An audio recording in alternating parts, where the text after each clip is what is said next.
구약 성경에 많은 예언자가 등장을 하게 하는 것을 우리가 보게 되는데요. 사실 구약 성경에 나오는 많은 예언자들은 그들의 살아 생전에 자신의 사역의 열매를 보지 못하고 생을 마감하는 경우가 대부분이었습니다.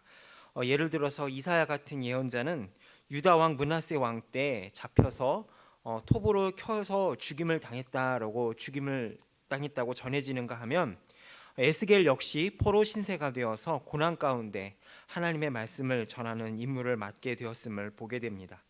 그런데 그런 예언자들의 모습 중에서도 단연 돋보이는 인물을 꼽으라면 예레미야를 꼽지 않을 수 없을 것입니다. 그는 자기 백성을 벌하지 않으면 안 되는 하나님과 하나님을 대적하여서 죄악 가운데 스스로 심판을 자초하는 그런 백성들 사이에 고통하며 눈물을 흘리고 그 하나님의 뜻을 전하는 일을 맡았기 때문에 예레미야를 가리켜서 눈물의 예언자다라고 이야기를 합니다. 그는 하나님의 진노와 심판을 다양한 언어와 격한 감정을 통해서 전하지 않으면 안 되는 그러한 사명을 가지고 있었고요. 그 살아생전에 자기가 예언한 대로 예루살렘과 유다 왕국이 멸망하는 것을 지켜보지 않으면 안 되었습니다. 오늘 우리가 함께 읽은 본문 예레미야 32장도 이러한 배경을 가지고 쓰여진 본문입니다.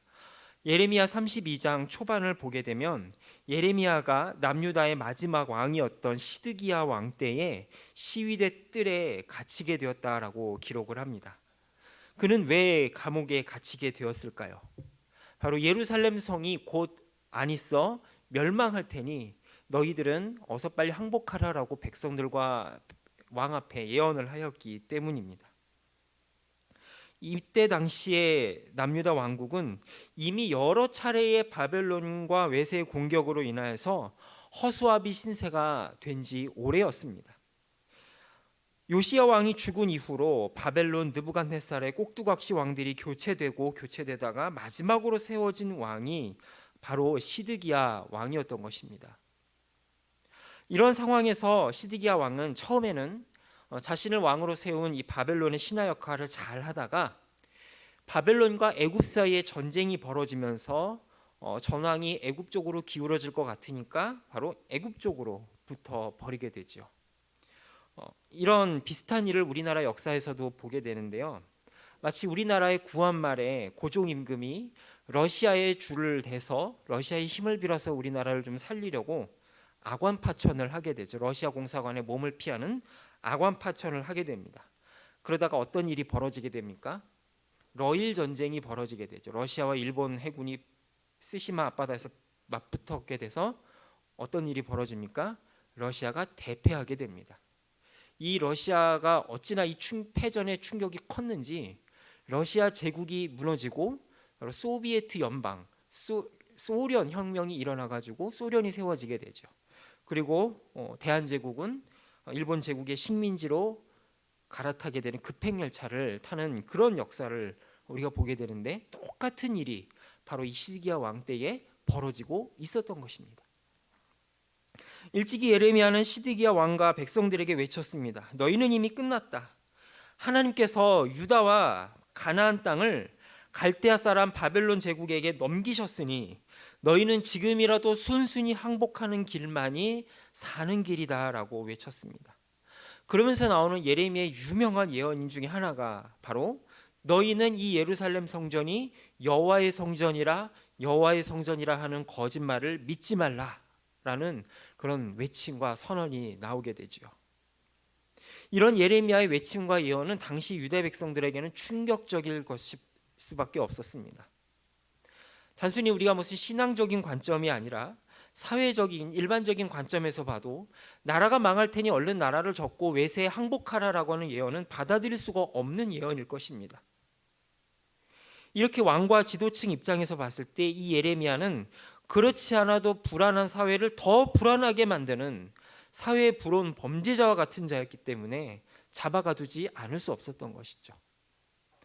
그나마 예언자로서의 사회적 명망이 있어서 일반 잡범인 가두는 감옥이 아니라 시위대 뜰에 가두었던 것이 아닌가라는 생각을 해보게 됩니다. 그런데 당시 이 예레미야의 예언은 이스라엘 백성들에게 있어서 단순히 어떤 사회적이고 정치적인 민족적인 차원뿐만이 아니라 신앙적인 차원에서 크게 두 가지의 문제점을 안겨주고 있었습니다. 첫 번째로 예레미야의 외침 중에 하나는 바로 성전이 무너질 것이라는 것이었습니다. 당시 이스라엘 백성들에게 예루살렘 성전은 하나님이 계신 곳으로 여겨졌기 때문에 다른 어떤 일이 있어도 하나님이 계신 성전만큼은 무너지지 않을 것이다 라고 여겼습니다. 그런데 그런 성전이 무너진다는 것은 이스라엘 백성들에게 무엇을 의미하느냐? 바로 하나님이 함께 무너진다는 것을 의미했습니다. 당시 고대 사회의 전쟁은 어떤 경제력이나 군사력의 싸움이 아니라 신들과 신과의 전쟁으로 여겨졌기 때문이죠. 이스라엘의 하나님과 바벨론의 마르둑 신이 대결을 해서 그 바벨론의 마르둑 신에게 이스라엘의 하나님이 패배했다라는 것을 의미하는 것입니다. 그렇기 때문에 이 예루살렘 성전은 절대로 무너질 수가 없다라고 여겼던 것이죠. 그러나 예레미야는 당시 이런 사람들의 굳건한 믿음을 단호하게 배격하면서 너희는 이 성전이 예루살렘이라는 성전을 말을 믿지 말라라고 외쳤던 것입니다. 두 번째 예언은 너희가 살고 있는 이 땅을 빼앗길 것이다라는 예언이었습니다. 여러분, 이들이 살고 있는 지금 이 본문에 살고 있는 이스라엘 백성들이 살아가는 땅이 어떤 땅입니까? 하나님께서 아브라함과 이삭과 야곱의 자손들에게 영원한 기업으로 주신 땅 아닙니까? 게다가 출애굽 이후에 여호수아와 함께한 갈렙 수많은 이스라엘 백성들이 피땀 흘려서 얻은 땅이 바로 그들이 살고 있는 가나안 땅, 약속의 땅인 것이죠. 그런데 하나님께서 우리에게 영원한 기업으로 주시겠다라고 약속한 이 땅을 다른 이방 민족 바벨론에게 빼앗긴다라는 것은 하나님의 자기부정이라고 생각했던 것입니다. 그래서 이 예레미야 이 두 가지 예언은 당시 이스라엘 백성들과 지도층에게 격렬한 저항을 받을 수밖에 없었던 것입니다. 그래서 이들은 아무리 바벨론이 강성해지고 점점 외세의 침입이 강성해져도 그 예레미야 예언을 믿고 싶지 않았습니다. 그래서 당시에 수많은 거짓 선지자들이 등장을 해서 예레미야와는 반대로 하나님이 계시니 절대로 이 성은 멸망하지 않을 것이다. 너희들은 이 땅을 절대로 빼앗기지 않을 것이다 라고 외치고 다녔습니다. 만일에 저와 여러분이 그때 당시에 이스라엘 백성들이었다면 어느 것이 더 하나님의 말씀으로 믿어졌을까요? 아니, 정확하게 말하면 믿었고 싶었을까요? 예레미야는 이 땅이 하나님께 멸망을 심판을 받아 무너질 테니 빨리 행복하라라고 외치고, 다른 선지자들은 이 땅은 절대로 하나님의 기업이니 무너지지 않을 것이다 라고 외쳤다면 저 여러분은 과연 어느 쪽을 믿고 싶었을까요? 당연히 이 거짓 선지자들의 외침이 하나님의 말씀처럼 들렸을 것입니다. 그러나 이러한 기대와 소망에도 불구하고 바벨론 군대는 당시 최강의 제국이라고 했던 아수르, 아람, 다메섹과 같은 주변 나라들을 차례차례 정복하면서 예루살렘으로 진군해 오고 있었습니다. 인정하고 싶지는 않지만 예레미야의 말이 점점 사실로 맞아 들어가는 것과 같은 불안한 분위기가 사회 전반에 조금씩 퍼져가고 있었습니다. 그런데 이때 하나님이 예레미야에게 또다시 말씀하십니다. 그 말씀의 내용은 너의 친척 중에 한 명이 너를 찾아올 것인데 너에게 자기 명의로 된 땅을 팔려고 올 것이다 라고 하는 예언이었습니다. 그리고 그 말씀대로 예레미야의 친척 중에 한 명인 하나멜이라고 하는 사람이 그를 찾아와서 자기의 명의의 땅을 예레미야에게 팔려고 합니다. 예레미야 37장 7절에서 8절 세번역 성경에서는 이렇게 이야기합니다. 너의 숙부 살룸의 아들 하나멜이 너에게 와서 아나돗에 있는 그의 밭을 너더러 사라고 하면서 그 밭을 유산으로 살 우선권이 너에게 있기 때문에 네가 그것을 사야 한다고 말할 것이다. 과연 주님의 말씀대로 숙부의 아들 하나멜이 근위대 뜰 안으로 나를 찾아와서 내게 부탁하였다. 베냐민 지방의 아나돗에 있는 그의 밭을 나더러 사라고 하였다. 그 밭을 소유할 권리도 나에게 있고 그 밭을 유산으로 사들일 권리도 나에게 있으니 그 밭을 사서 내 밭으로 삼으라고 하였다. 그때 나는 이것이 바로 주님의 명령임을 깨달았다 라고 기록합니다. 여러분, 하나멜은 왜 그 땅을 예레미야에게 명의 이전을 하려고 했던 것일까요? 그 하나멜이 봐도 예레미야의 말이 맞을 것 같았기 때문입니다. 당시에 예루살렘에 있던 수많은 거짓 선지자들은 아무리 바빌론 군대가 강성하더라 하더라도 예루살렘과 유다 왕국은 안전할 것이다 라고 외쳤습니다. 또 그들이 이렇게 외친 데는 또 근거가 아주 없지는 않았습니다. 제가 지난 시간에 외쳤던 그 히스기야의 기도처럼 아수르 군대가 예루살렘을 에워싸고 있을 때 히스기야가 눈물로 하나님 앞에 그 예루살렘을 위해서 기도할 때 어떤 일이 벌어졌죠? 바로 천사가 그 하룻밤 사이에 수십만 아수르 군대를 멸망시킨 그 경험이 있기 때문에 이 이스라엘 백성들은 이번에도 똑같은 일이 벌어질 것이다 라고 믿었던 것입니다. 그러나 이렇게 거짓 선지자들이 아무리 예루살렘의 안전을 외친다 한들 알만한 사람들은 이미 다 알아가고 있었던 것이죠.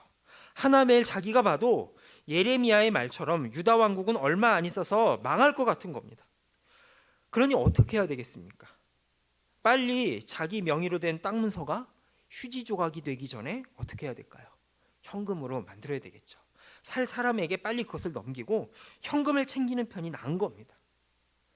그래서 찾다 찾은 사람이 바로 감옥에 갇혀서 고생하고 있는 예레미야를 찾아온 것입니다.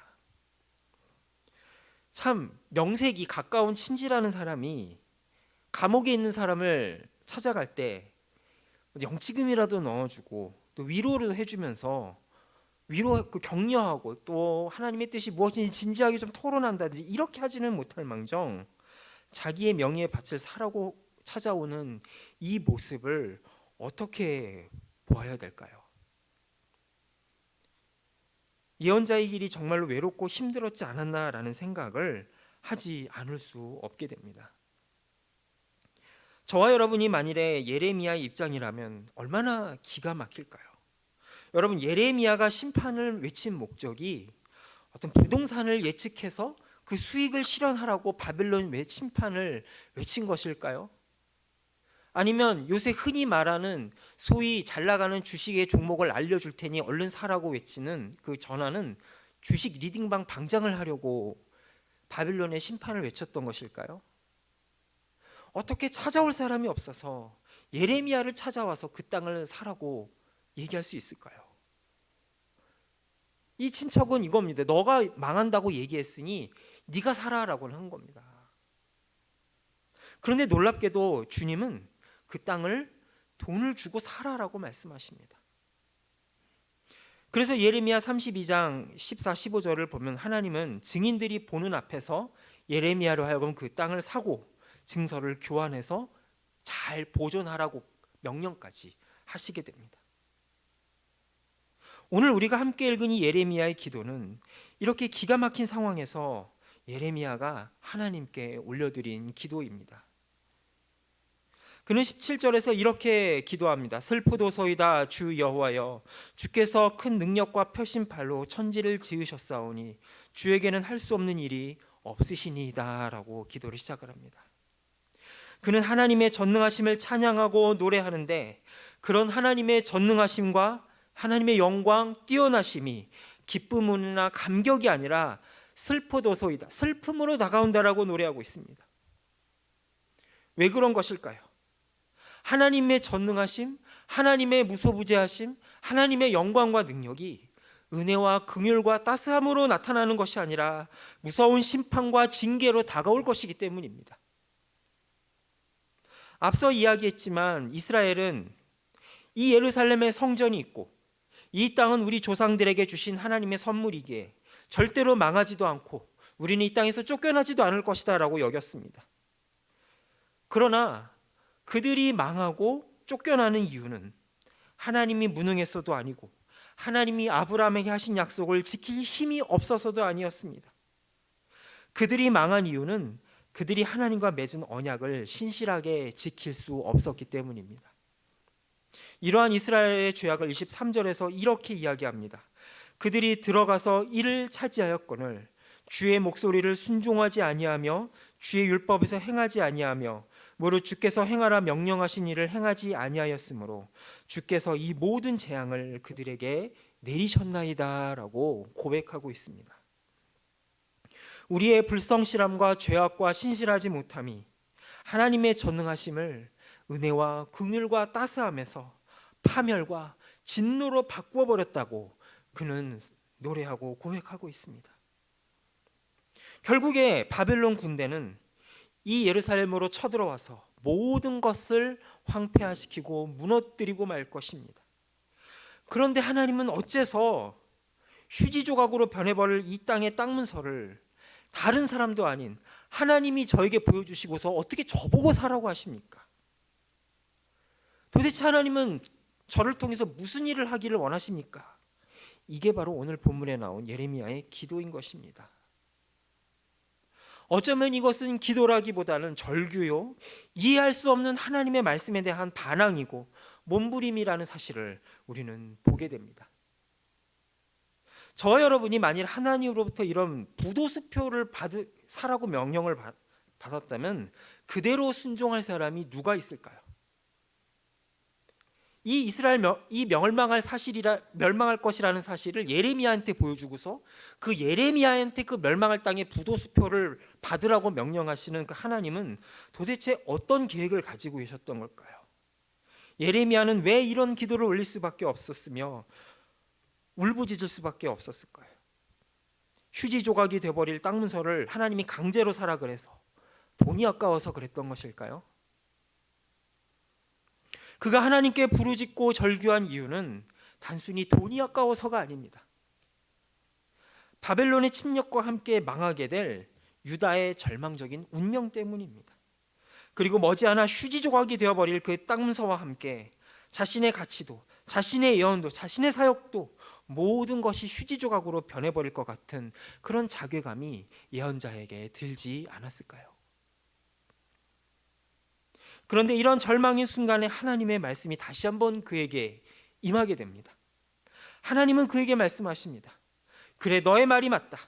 내가 너에게 여러 차례 보여준 것처럼 이 땅은 곧 바벨론의 침략으로 인해서 황무지가 될 것이다. 너가 곧 사게 될 아나돗의 그 땅 문서는 머지않아 부도수표가 되어버릴 것이 분명하다.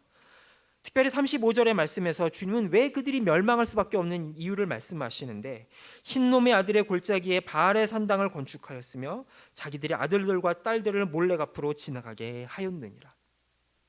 바로 자신들의 소원을 이루기 위해서 자신들의 자녀들마저 우상 앞에 인신 제물로 바치는 그런 끔찍한 일을 저질렀기 때문에 그들은 멸망할 것이고, 그리고 그 멸망의 증거로서 네가 곧 사게 될 아나돗의 땅 문서는 휴지 조각이 될 것이다라는 것이죠.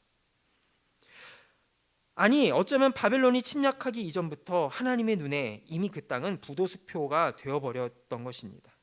그랬기에 하나님은 이미 그 땅을 이방인의 손에 넘기기로 작정하셨습니다. 그러나 하나님은 거기서 그치지 않을 것이다 라고 말씀하십니다. 비록 그 땅이 이제 곧 바벨론에 팔려서 황폐하게 될 것이지만 그대로 그 땅을 버려두지 않을 것이다 라고 다시 한번 말씀하십니다. 예레미야 32장 43절과 44절의 말씀을 우리 함께 읽도록 하겠습니다. 너희가 말하기를 황폐하여 사람이나 짐승이 없으며 갈대아인의 손에 넘긴 바 되었다 하는 이 땅에서 사람들이 밭을 사되 베냐민 땅과 예루살렘 사방과 유다 성읍들과 산지의 성읍들과 저지대의 성읍들과 네겝의 성읍들에 있는 밭을 은으로 사고 이는 내가 그들의 포로를 돌아오게 함이니라. 여호와의 말씀이니라. 바벨론 군대가 쳐들어와서 이 땅을 뺐을 때에 이스라엘 백성들은 하늘이 무너지는 충격을 경험할 것입니다. 이 땅이 어떻게 우리에게 주어진 땅인데, 아브라함과 이삭과 야곱에게 하신 약속은 도대체 뭐가 되는 것인가? 여호수아와 갈렙이 피땀 흘려서 얻은 이 땅이 어떻게 이렇게 허무하게 이방 나라에 팔릴 수가 있는 것인가? 하나님이 우리를 버리신 것인가? 하나님이 힘이 없어서 이방의 우상인 마르둑 신에게 패배한 것일까? 이런 충격과 슬픔을 느낄 것입니다. 그러나 하나님은 예레미야 33장 27절에서 단호하게 말씀하십니다. 나는 여호와여 모든 육체의 하나님이라 내가 할 수 없는 일이 없겠느냐라고 말입니다. 예레미야가 고백했던 것처럼 하나님에게는 할 수 없는 일이 없다. 아무리 갈대인이 이 땅을 휘젓고 다녀도 이 땅은 반드시 나의 백성들에게 되돌려질 것이다 라고 선언하고 약속해 주고 계심을 우리는 보게 됩니다. 그래서 훗날 이 땅이 바벨론과 이민족의 통치 아래 버려진 땅이 될지라도 예레미야를 통해서 보이신 하나님의 신실함과 은혜로 말미암아 이 땅의 가치가 결코 휴지조각으로 영원히 버려지지 않을 것이라는 사실, 그리고 아브라함과 이삭과 야곱에게 주신 그 언약은 영원히 이어질 것이라는 그 하나님의 뜻을 바로 예레미야가 그 땅을 매매하는 그 행위를 통하여서 보여주어야만 했던 것입니다. 이렇게 하나님은 반드시 그분의 약속을 지키시고 이 땅을 당신의 백성들에게 돌려주실 것입니다. 이 사실을 하나님은 예레미야가 그 땅을 땅 문서를 매매하는 그 행위를 통하여서 확실하게 백성들에게 보여주셨습니다. 문제는 뭘까요? 문제는 백성들입니다. 그들이 이 땅에 살고 안 살고는 하나님이 얼마든지 바꿀 수 있는 문제입니다. 예루살렘 성전이 무너지느냐 안 무너지느냐, 이거는 사실 문제가 아니라는 것이죠. 진정한 문제는 뭐냐? 바로 그 땅에 살고 있는 하나님의 백성들의 존재 가치가 바뀌느냐 안 바뀌느냐에 있는 것입니다. 하나님의 관심은 당신의 백성들이 그 아브라함이 살던 땅에서 사느냐 안 사느냐, 혹은 예루살렘 성전이 무너지느냐 아니냐에 관심이 있는 것이 아니었습니다. 하나님의 진정한 관심은 불순종에서 순종의 백성으로, 반역과 배신의 백성에서 신실한 하나님의 백성으로 그들의 존재가 변화되는 데 하나님의 목적이 있었던 것입니다. 그랬기 때문에 하나님께서는 그 일을 위해서라면 눈물을 머금고서라도 그들을 이방인에게 넘길 수밖에 없었던 것이죠. 그래서 하나님은 예레미야 32장 40절에서 이렇게 약속하십니다. 그때에는 내가 그들과 영원한 언약을 맺고 내가 그들에게서 영영 떠나지 않고 그들을 잘되게 할 것이며 그들의 마음속에 나를 경외하는 마음을 넣어주어서 그들이 나에게서 떠나가지 않게 하겠다라고 말입니다. 고난의 깊이가 깊어갈수록 회복의 소망과 기쁨은 커져만 갈 것입니다. 이스라엘이 불로 연단하면 연단할수록 더욱더 그들은 정금과 같은 하나님의 백성으로 빚어질 것입니다. 이처럼 하나님께서는 아나돗의 밭을 통하여서 이스라엘의 멸망과 회복을 동시에 예레미야에게 보여주고 계신 것입니다.